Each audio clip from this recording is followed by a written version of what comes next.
was it that you accomplished that?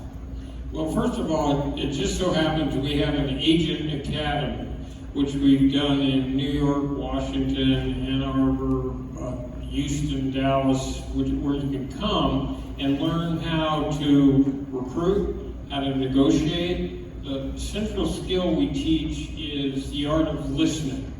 So everyone thinks success in life is about suasion. And in reality, it's about listening. It's about drawing out another human being and understanding their deepest values and priorities so that you understand their greatest anxieties and fears and greatest hopes and dreams so you can fulfill them. But it's listening, it's cutting below the layer of the surface and understanding people, not with their surface responses, but with what really motivates them inside. If I can put myself into the heart and mind of another human being and see the world the way they see it, I can navigate my way through life graciously. In direct answer to your question, I started in 1975 and I was a dorm counselor in an undergraduate dorm at Berkeley. I'd been student body president at Berkeley, and Ronald Reagan was the governor.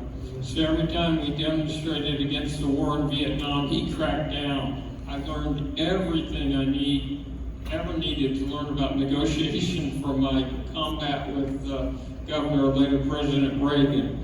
And then they moved the freshman football team into the dorm, and one of the students was the very first player picked in the first round of the 1975 draft. And there I was, brimming with legal experience, never having practiced law, and I had the first pick and we got the biggest contract ever. But I think it's... So it was your first time out? Yes. Wow. That's a Cinderella story right there. Well, there really wasn't a field of sports agentry then. Teams could hang up the phone and say, we don't deal with agents. And we have another question right here. What do you got? Hi, Leigh. What was your greatest fear and how did you overcome it? What was your greatest fear and how did you overcome it? My greatest fear was not being able to address all of the changes and all of the crises in the world and feeling frustrated because I couldn't do everything. So I had a dad who raised me, and he would say, look, if there's a problem in the world, as minor as picking up this piece of paper off the trash, or as major as rolling back climate change, and you would wait till they or them would solve the problem, right? Someone's going to do that. Older people, political figures, he would say, you could wait forever, son. The they is you. You are the they. So it's an empowerment where you understand that all of us in our own way, in our own time, whether it's raising children well, whether it's making fundamental changes, but it's all of our responsibility. And I felt that very heavily and felt the weight of the world because I knew by being a little more creative, we could solve those problems. That's powerful. Yes, go ahead. Of all of your amazingly successful clients, who surprised you the most? Pleasantly surprised you from maybe having some doubts about them originally and how they overcame those? So out of all your...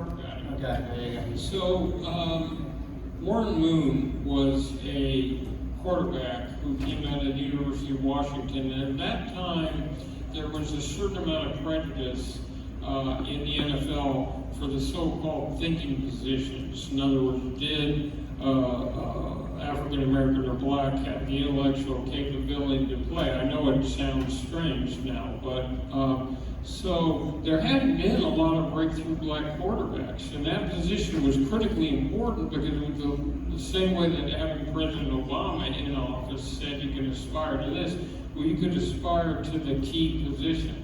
So he had to go to Canada for 6 years, and he became the most valuable player in Canada. When he came back, there were 3 leagues competing, the USFL, the CFL, and the NFL. And he signed the biggest contract in history. And he went on to play 17 years, and he asked me to, the honor of presenting him as he became the first African-American quarterback in modern history to be inducted into the Pro Football Hall of Fame. That's amazing. Wow.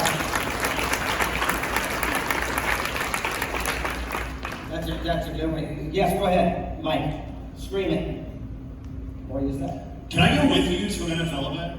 Okay, say that one more time. Can I please go with you to an NFL event?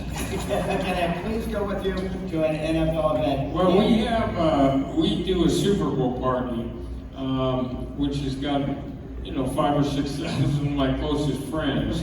And it's in Los Angeles this year.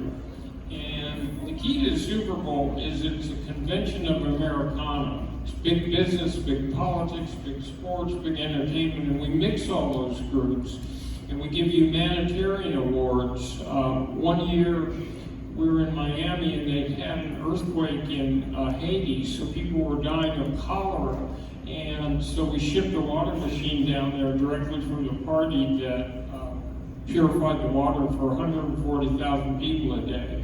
So we use the glamour of that to help make a wish, or we've done live hookups at the party between our troops in Iraq and Afghanistan. So you can use the same, the question, okay.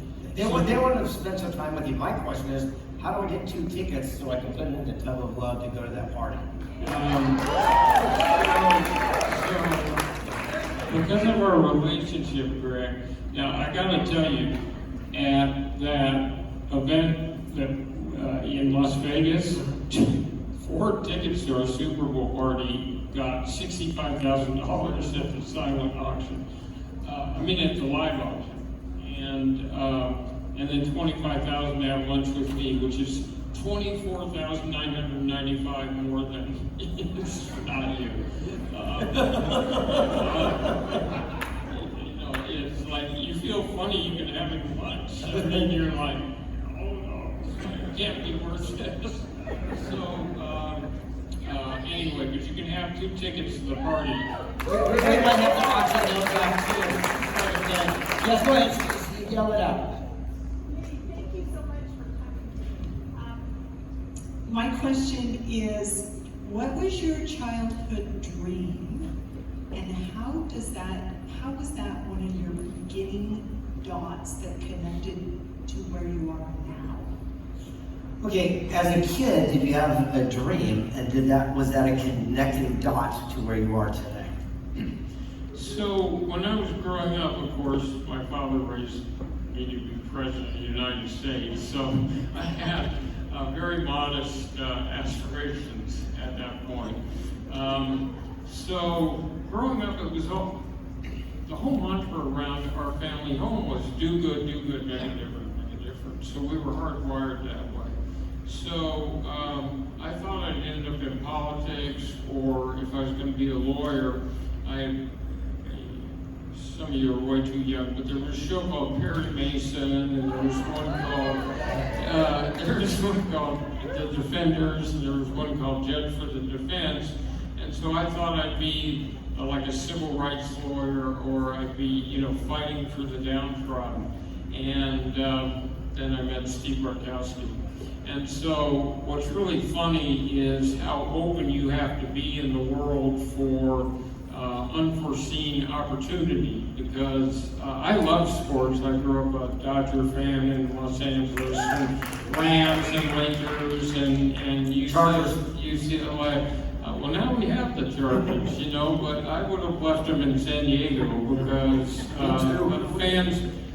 fans had loyally supported them. And I think if you move teams, then they lose the ability to say they're your New York Jets, and you have an implied obligation to come when they're losing and the rest of it. So I fought really hard to save the San Francisco Giants when they were about to move to Tampa, and then I led an effort to keep the Oakland A's in town. And then I was so good in my role of Save the Rams that they went to St. Louis for 20 years. Wow. All right.